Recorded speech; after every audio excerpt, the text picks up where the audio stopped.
Now, it's time for today's perspective on the programme. And up until the end of the Brexit transition period, a word we haven't mentioned for at least a few weeks, we heard so much about the plight of British citizens in Europe and, of course, of European citizens in the UK, problems over the splitting up of families, over crossing borders, over their rights to vote, over driving licences, paperwork. The list just goes on and on. Well, now 6 months later, almost, though, how bad has it actually been for people? And are they continuing to fight for their rights? Well, my guest today certainly is. He's Terry Knott. He's head of EU Britisons. It's a group trying to do just that. And he joins us on the programme now. James, first of all, Terry, rather, just tell us about your daily life, the problems that you've had over the last 6 months. I mean, has it been as bad as you feared? Good morning, Stuart. Yes, it's been pretty bad. I represent, as you say, EU Britisons. I am, in fact, the secretary. We have a board of 7 people, all Brits. We master about 8 languages between us. And I've lived here in France for 10 years now. I have my wife and my daughter and my 14-year-old grandson here. And we've watched the Brexit saga unfold. I would say that I'm not political in this particular respect, but it seems to us that the British government has left us out in the cold for the last 4 or 5 years, and we are now reaping the uncertain benefits of that. What are those problems then that you're encountering?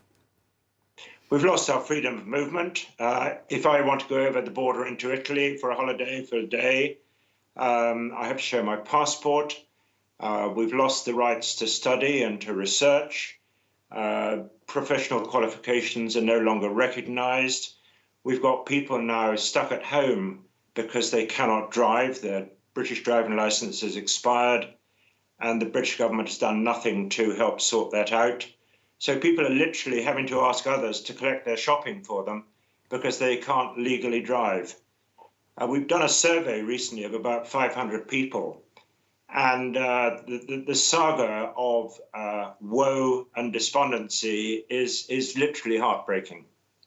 Well, let's not forget, of course, that the British people voted overwhelmingly in favour of Brexit. Well, not necessarily overwhelmingly, but voted in favour. And there seems to be little appetite for that to change at home in the UK. And I know, obviously, people like yourselves were not able to vote because you don't live in the country anymore. But at the same time, you know, why should anyone make exceptions for what is a relatively small number of people?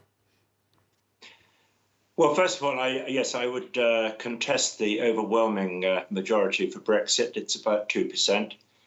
Secondly, I'd point out that there are 1.4 million Brits in the EU countries who are working, 80% of them by the UK government's own figures, paying taxes, both here and in the UK. I pay taxes on my own pensions. It's a question of proportionality. This is what's driving the legal case that we're taking to the EU this year, in that we came here to live of our own accord, and we have indeed, many of us, lost the vote, both here as a result of Brexit, but also in the UK because of the 15-year rule. And therefore we're effectively disenfranchised. It's been done to us, and we haven't done anything to deserve this. If that sounds like a sob story, well, to some extent it is, but it is disproportionate, and this is the point around which our application to the courts here revolves. Yeah, tell us exactly what that legal action is. What are you hoping to do?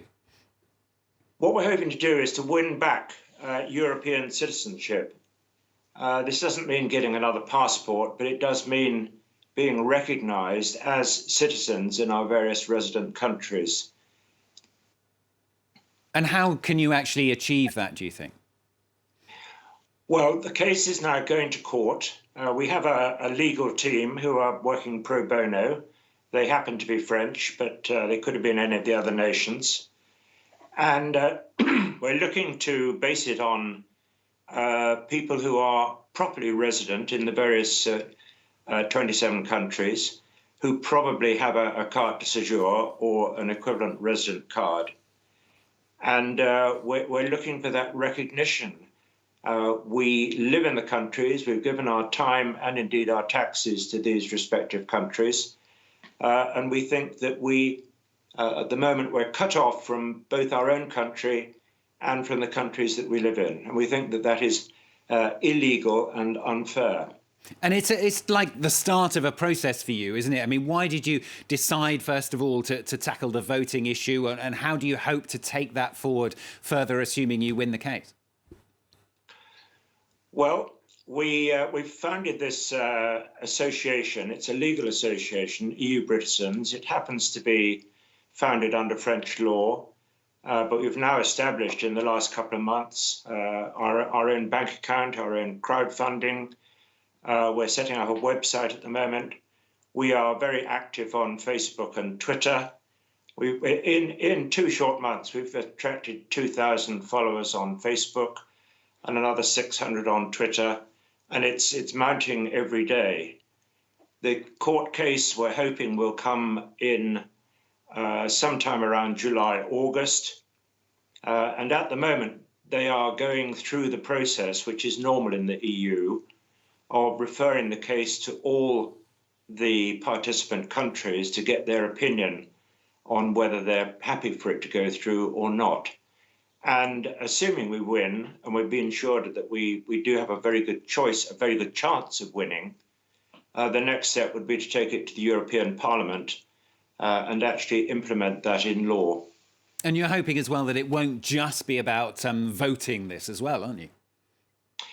Absolutely. As I mentioned earlier, at the moment, people with professional qualifications gained in the UK or elsewhere, these are not recognised within the EU. And it means that anybody coming over here to work has to now apply for a work permit. People who have second homes here can only stay for 90 days and then they have to return to the UK. And there are so many restrictions now being placed on our daily life. I'm part of my local village.